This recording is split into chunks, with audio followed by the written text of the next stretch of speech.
My name is Harry. I'm from London. Meghan Markle here.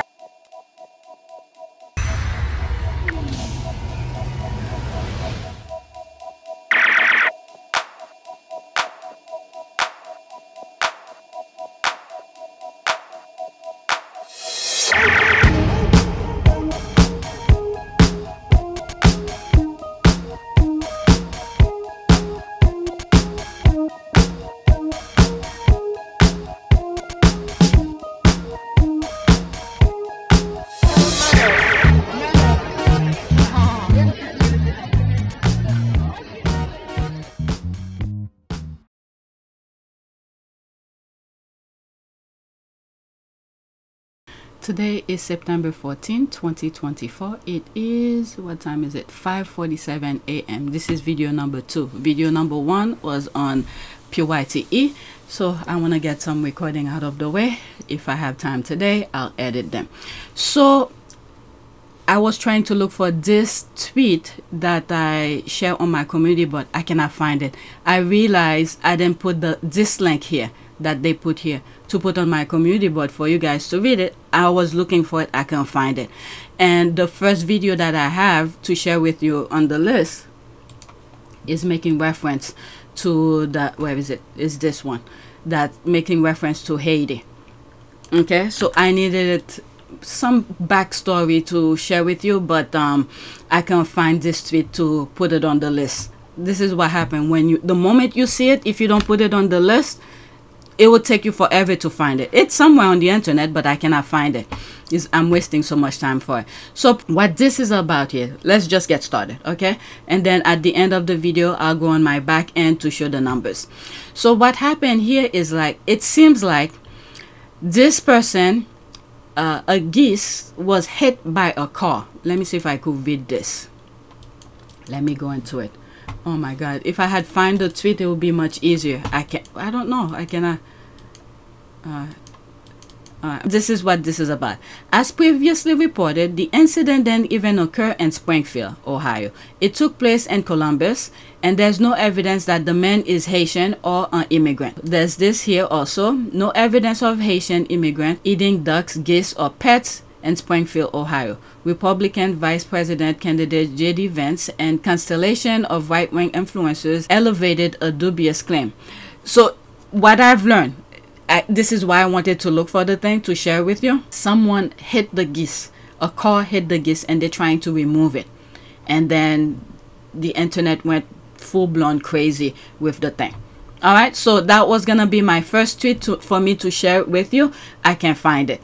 All right, so let's go into that now. This is the first tweet that I have on my list. All right, so it says here, please like and share if you stand with Haiti and Haitians. Another African-American brother from Springfield, Ohio speaks out, quote, I hear familiar accusation against us for centuries. You call us the same thing. To dehumanize us, we stand with Haitians. All right, 2 minutes and 11 seconds. All right, so let's listen. I'm sure some of you heard about Springfield, Ohio in the debate yesterday. I read about it in the news last week. You probably heard a whole lot of hate, a whole lot of racism, and simply put, a whole lot of lies.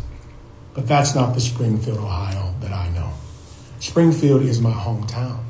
It's the place that raised me. It's the place that I call home. And it's the place where many welcomed the thousands of Haitian immigrants who moved here not only for a chance of safety and stability, but because our city desperately needed them and the economic boost that they most definitely have provided. And one video, which I've already scheduled, is that I spoke about different part of the country. I believe it's Pittsburgh, where those towns have become ghost town because the things that used to make, that they used to make over there, they no longer do them, like for railroad, you could look into the history, the things that used to make those areas so booming. Now that those companies have moved out, or maybe they no longer create these things like steel, and we're trying to move away from fossil fuel and all of that. So many of these companies move out, and the people that used to work around those areas, they move along as well, so they could look for better places, you know, to grow their family. So what is happening here in those ghost towns, pretty much, many immigrants, not just Haitian, many immigrants are moving into those ghost towns and revitalize those areas again. I had purchased a property in Pittsburgh. The purpose of me buying that property was to revitalize it and, you know, make it a rental. I live so far, and there were some issues I was having with the property. People's breaking in and all of that. And I was like, you know what? I was trying to do something good in those areas. So I decided I sold it. Okay, I didn't even get a chance to remodel it or anything like that. I sold it. It was so beautiful. The architecture of that building, it was so beautiful. I had to sell it because it was a headache to me. So I know about this. I personally bought a house over there. Cash. They're so cheap. And I was finishing renovating one property that I had a different part in Pennsylvania. And I had it rented. I had some students in there and everything. Again, I had people doing some crazy stuff with the property. I put surveillance and all of that, and police over there were no use. So I was like, you know what? Again, I was trying to revitalize it, and hey, I did my part and I sold it. And then the other one, once I had my full attention to it, not only that, I had hired someone, okay, to go cut the grass, to keep it well manicured, for the city not to give me fines or anything like that. I pay someone to cut the grass, you know, keep the exterior look okay. But I was still running to some problem and all of that. I was like, you know what? Let me just leave it alone. And at that time, I didn't have any kids. So I just didn't want any problem. I sold it and then move on with my life. So I know some of the things that I've shared with you on my other video, where I made reference to what's this guy's YouTube channel, where he goes around the country talking about the things that's going on in those inner cities and towns, you name it. And one of those that he mentioned was Pittsburgh. In that area, he said a lot of Haitians and many migrants are moving there to better their lives and start all over, and to have a place where they could just be safe.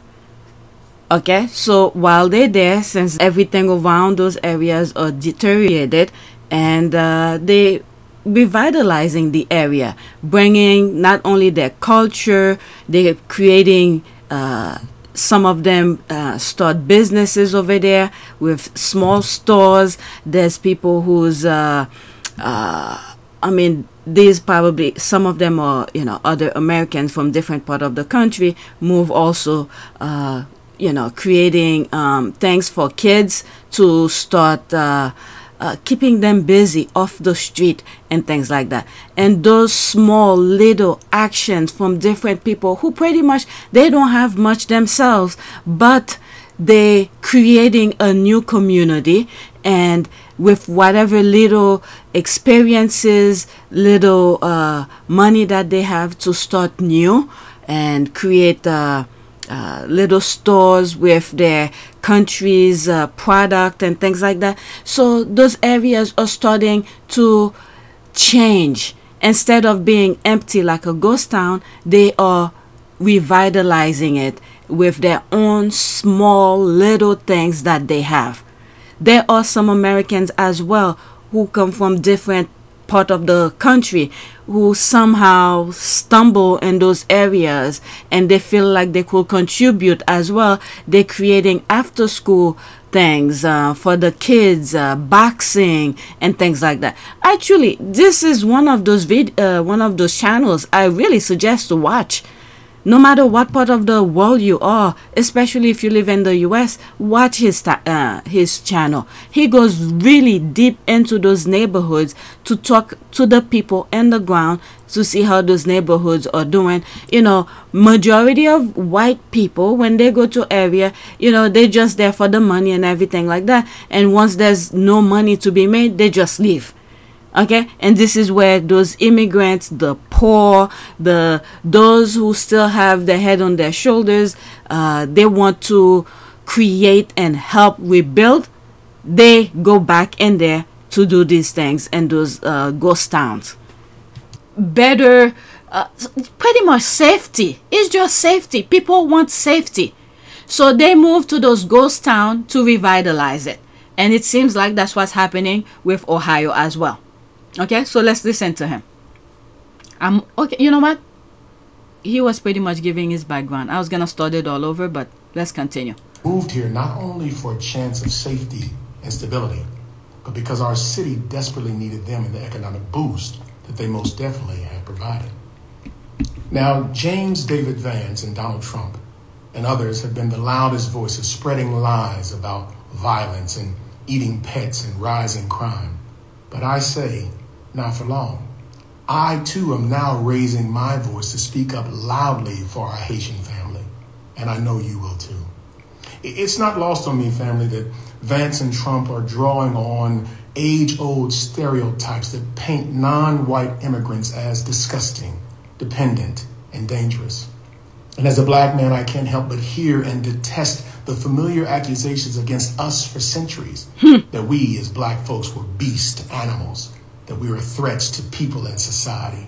And just as those then have always been lies designed to dehumanize us and maintain white power, they are lies now too. But what I want you to know about my hometown, the Rose City, the Champion City, is that we are more than this hate. Yes, we are navigating challenging, intense times of change, but we, Springfield, we're scrappy. We're a little rough around the edges, but we're resilient as hell, and we take care of each other. And now we have thousands of Haitian neighbors to laugh and to pray with and to eat with and to work alongside. What a blessing. So let's stay focused on solutions. Let's stay focused on hope. Let's stay focused on love. Because champions, we always find a way. We find a way for everybody to win. And we're still in this together. Okay. As I was listening to him, I'm thinking, this is the model that I thought I would have seen in the UK when the papers were talking so negatively about Meghan. When she came out to talk about her mental well-being, instead of those mental organizations to speak against the tabloid who were still putting her down for speaking up about her mental well-being, nobody said anything. They just let it be. With the exception, that's from another country who had a platform. Was this guy who played Wolverine? Oh my God, I'm horrible sometimes when it comes with names. The actor who played Wolverine, he spoke against the nonsense that was being said about, not really about Meghan, just in general, to said, you know, we need to take care of our own, you know, the mental aspect of things. I think there's a mental charity he championed, so he took the opportunity to raise his voice about it. That's what I was expecting from the UK. People to speak up against the lies, against the BS. But instead, everybody sit and just let the tabloid run wild. This is the same model the UK has that Trump is trying to do in the US. We also seen, if you've been following my channel, you watch some of my videos, I've answered my opinion, where, what is it, Washington Post, what's the other one, Will Lewis coming over here trying to change the way our papers work and all of that.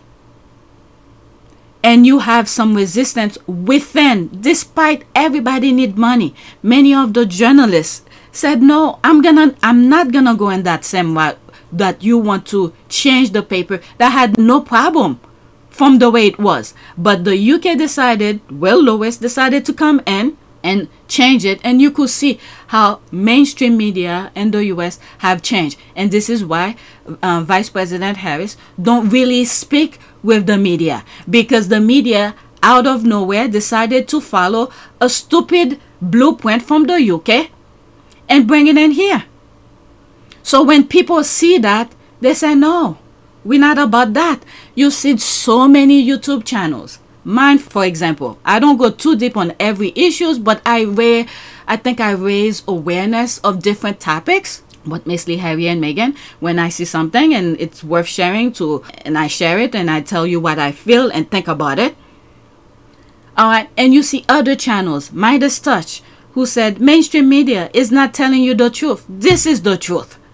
They show you, they talk about court documents that actually on record to show the people this is what Trump is all about. So many other channels, telling the truth. And then you have YouTube. Let me go in my back end. I did mention it on my last recording as well. Let's see if this channel, APTS Sussex, give me the same opinion or recommendation or suggestion of the type of videos I should be talking about. So I'm going to go in my back end.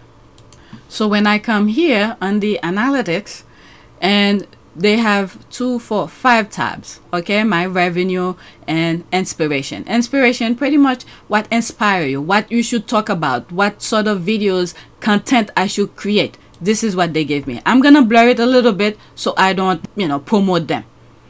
All right, you have this. I'm gonna put a blurry, but enough for you to see it, but not enough to somewhat promote it. Okay, this title says, expose Prince Harry's friend tells all spill how angry and unhappy. Okay, you already know these are negative things about Harry. Harry does not speak to people that will blur his private life things on the tabloid. So this is a lie. Alright, so they're recommending me other channels that speak negatively about Harry and Meghan. Look at this, GB News. You guys already know about GB News. Sometimes I, show you videos of them and I criticize them. So why would I want to carry or copy their model for me to create content? Alright, so YouTube is part of the problem as well. And you could see an overview, how much money I'm making. And I have a video every day, $63.62. And I know people are watching it, and at the same time, they are suppressing my channel. So you guys need to like and share the videos. So, if you like what I said, share the videos and like it so the algorithm could work. All right, so that's that. So this guy sort of explained his standing up for Haitian, which is good. All right, so there's this one below it. Let me pause it. Republican Ohio Governor Mike DeWine says Springfield mayor and officials have no evidence of Haitians eating people's pet. My goodness. Alright, let's pause. Okay, I read that. We demand an apology from Donald Trump, J.D. Vance, and Elon Musk for spreading lies about Haitian in Springfield, Ohio. Please like and share.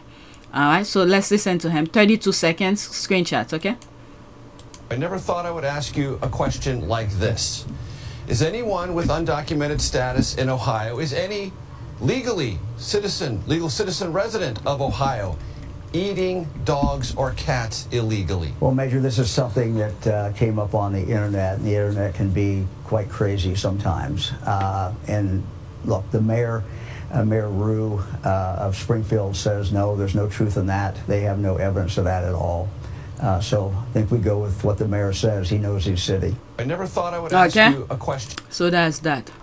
Before I continue with my original recording, I'm recording this the following day, September 15, and I came across this video and I thought I should insert it before I continue with my next tweet. I'm probably gonna put the first 2 tweets, this one and the one that I just went over, by themselves, because these are the only 2 tweets that focus on Haiti and the rest focusing on different topics. So let me read this. Wow, this is pretty rough to hear, but please watch and share so that word gets out. NBC News is reporting that Erica Lee, the woman behind the viral post that claimed her neighbor's cat was kidnapped at the hands of Haitian neighbors, deleted her post. She now says that it was wrong and that she misinterpreted a neighbor's story and messed up royally. She never meant to cause so much hate against this one group of people. All right, it's 1 minute and 50 seconds. There will be a screenshot. Let's listen. NBC News has now spoken to a woman. Her name is Erica Lee, and she's the woman behind one of those viral posts claiming that her neighbor's cat was kidnapped and saying that it may have been at the hands of Haitian neighbors. She tells us at NBC News she has now deleted the post, that it was wrong, that she misinterpreted a neighbor's story. She just texted me, quote, "I messed up royally," and she said she never meant to cause so much hate against this one group of people. And so, Alex, again, the frustration here mounting, the chaos mounting, and we're just kind of here on the ground seeing where this goes from here. It is so disturbing that people are making bomb threats against schools, against a hospital on a Saturday morning. It's just right. Nuts. But let me ask you quickly with regard... These people, those Trump people, they just want something to be upset about and to cause chaos. Because their narrative that was supposed to be against Biden and other things that they were planning to run on, it's not working. So now they create a brand new thing to create chaos. I hope the American people stay focused and, you know, this kind of nonsense. I mean, if you have Trump in office and this is the nonsense that he's creating, there will continue be many of these things as throughout his presidency. And he said he wants to be a dictator and you don't have to vote ever again. So we're going to have this for a very long time. I hope American people pay attention and vote the right way, because this chaotic type of mindset, it's not right. You know, their buddies around the world who's starting wars are not winning right now. So they need the American on their side so they could... My God, it's so crazy. But anyway, let's continue. To the Haitian immigrants. Yeah, 100%. The Haitian immigrants, are they fearful at all for retribution, for people coming at them for these falsehoods?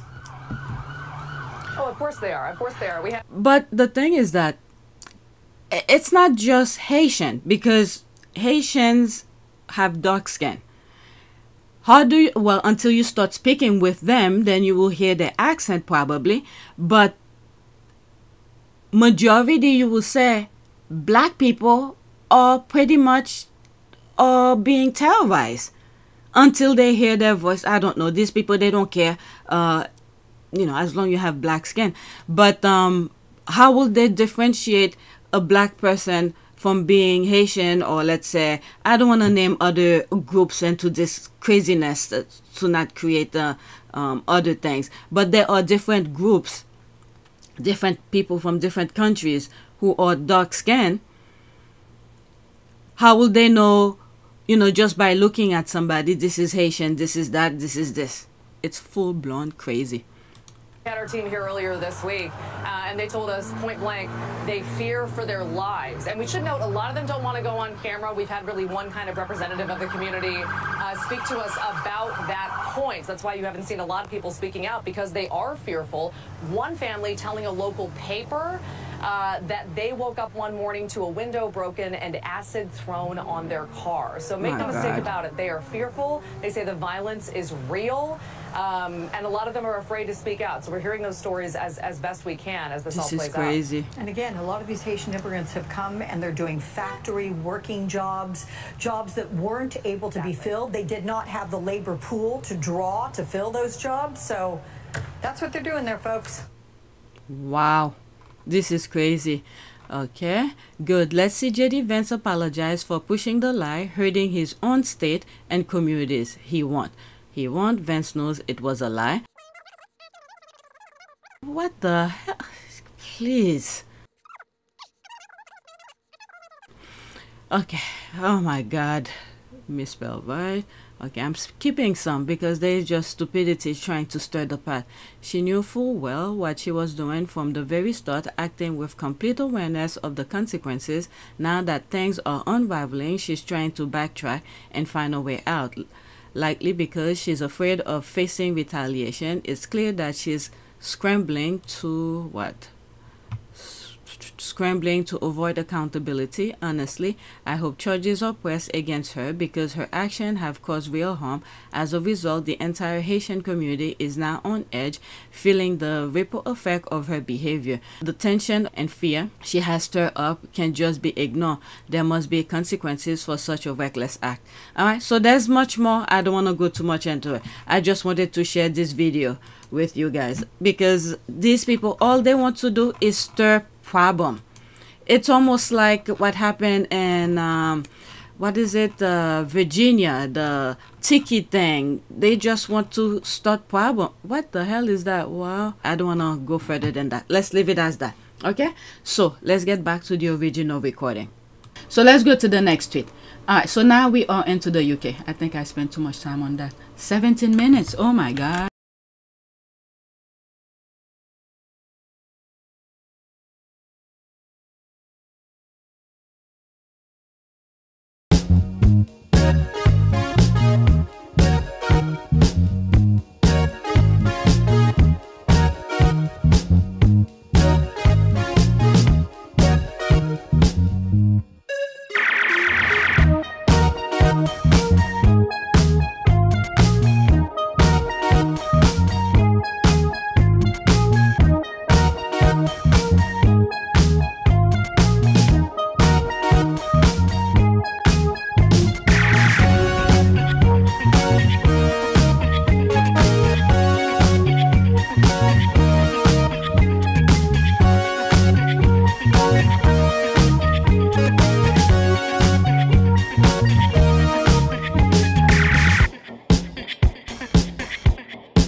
It is a great privilege to be with all of you today.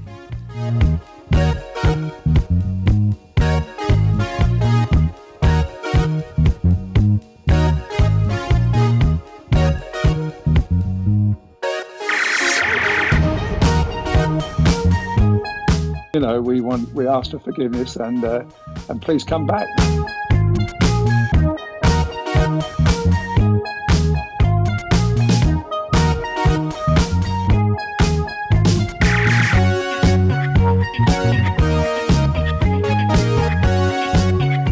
As you saw me find the love and happiness that I'd hoped for all my life.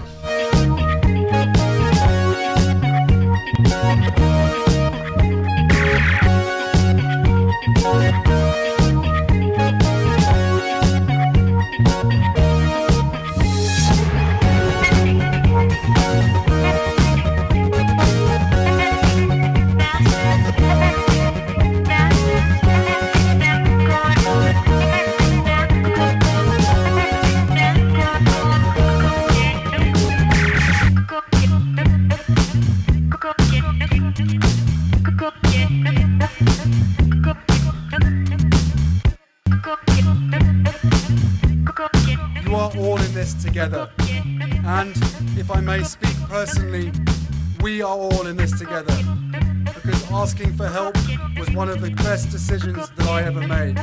You will be continually amazed how life changes for the better